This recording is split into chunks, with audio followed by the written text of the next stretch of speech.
Delimitation, எல்லை நிர்ணயம், அப்படி இல்லைன்னா தொகுதி மறுசீரமைப்பு அப்படின்னு சொல்லுவாங்க. ஏப்ரல் மாசத்துல இருந்து இப்போ வரைக்கும் இந்த டீலிமிட்டேஷன் அப்படிங்கிற வார்த்தை வந்து அடிக்கடி நம்ம காதுல கேட்டுட்டு தான் இருக்கோம். ஏப்ரல் 16, 2026ல மத்திய அரசு என்ன பண்றாங்கன்னா, பார்லிமெண்ட்ல டீலிமிட்டேஷன் பில் 2026 அப்படிங்கிற ஒரு பில் வந்து இன்ட்ரோடியூஸ் பண்றாங்க. ஸோ அப்படியே அவங்க இன்ட்ரோடியூஸ் பண்ணோன்னே தமிழகத்துல அது கடுமையா எதிர்த்தாங்க. அப்போ உள்ள முதல்வரும் திமுக தலைவருமான மு.க. ஸ்டாலின் வந்து என்ன பண்றாரு அப்படின்னா, இதை கடுமையா எதிர்த்தாரு. ஸோ அந்த டைம்ல அவர் என்ன பண்ணாருன்னா, நாமக்கல் மாவட்டத்தில் வச்சு அந்த டீலிமிட்டேஷன் அந்த பேப்பரை வந்து எரிச்சார். ஸோ இந்த வீடியோவை நம்ம எல்லாமே நியூஸ் சேனல்ஸ்ல பார்த்துருப்போம். ஆகஸ்ட் 8, 2026ல தற்போதைய முதல்வரும் தாவக தலைவருமான சி ஜோசப் விஜய் தலைமையில ஒரு அனைத்து கட்சி கூட்டம் வந்து நடந்துச்சு.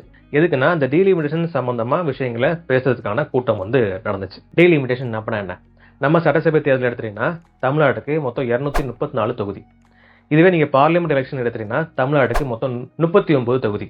புதுச்சேரி சேர்த்து மொத்தம் 40 தொகுதி. இந்த தொகுதியெல்லாம் எப்படி பிரிக்கிறாங்க, எதன் அடிப்படையில் பிரிக்கிறாங்க அப்படின்னா, மக்கள் தொகை அடிப்படையில் தான் அந்த தொகுதியெல்லாம் பிரிக்கிறாங்க.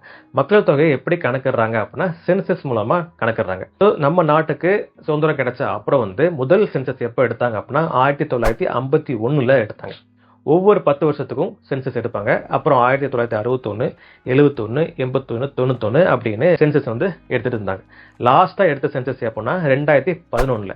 2021ல ஏன் எடுக்க முடியல அப்படின்னா, அந்த டைம்ல கோவிட் இருந்துச்சு. ரொம்ப சீரியஸான சிச்சுவேஷன் எல்லாமே நம்ம ஃபேஸ் பண்ணிட்டு இருந்தோம். ஸோ அதுக்கான வேலை எல்லாமே இப்போ நடந்துட்டு இருக்கு. ஒவ்வொரு ஃபேஸா வந்து இப்போ அந்த கணக்கெடுப்பு வந்து நடந்துட்டு இருக்கு. ஸோ ரூல் படி பார்த்தீங்கன்னா, ஒவ்வொரு சென்சஸ் முடிவில் அந்த பாப்புலேஷன் எவ்வளோ இருக்கோ அந்த பாப்புலேஷனுக்கு ஏற்ற மாதிரி வந்து இந்த எல்லையை வந்து நிர்ணயம் பண்ணுவாங்க. ஸோ இப்படி இந்த பாப்புலேஷன் வச்சு இந்த எல்லையை நிர்ணயம் பண்ணுவாங்களே, அந்த தொகுதியை வந்து ஃபிக்ஸ் பண்ணுவாங்களே, இதைத்தான் நம்ம டீலிமிட்டேஷன் அப்படின்னு சொல்றோம். பார்லிமெண்ட் எலெக்ஷனுக்கான சீட்ஸ் ஓவராலா இந்தியாவில் உள்ள சீட்ஸ் எவ்வளோ பார்த்தீங்கன்னா 543 சீட்ஸ். நம்ம ஏற்கனவே பார்த்த மாதிரி இந்த தொகுதியெல்லாம் எப்படி ஃபிக்ஸ் பண்றாங்க அப்படின்னா, அந்த பாப்புலேஷன் கணக்குப்படி தான் அந்த தொகுதி வந்து ஃபிக்ஸ் பண்றாங்க. இந்த 543 சீட்ஸ் வந்து எப்போ ஃபிக்ஸ் பண்ணாங்க அப்படின்னா 1973ல தேர்ட் டீலிமிட்டேஷன் கமிஷன் படி இந்த 543 சீட்ஸ் வந்து ஃபிக்ஸ் பண்ணாங்க. ஸோ எதன் அடிப்படையில் 1971 சென்சஸ் அந்த டேட்டா படி இந்த 543 சீட்ஸை ஃபிக்ஸ் பண்ணாங்க.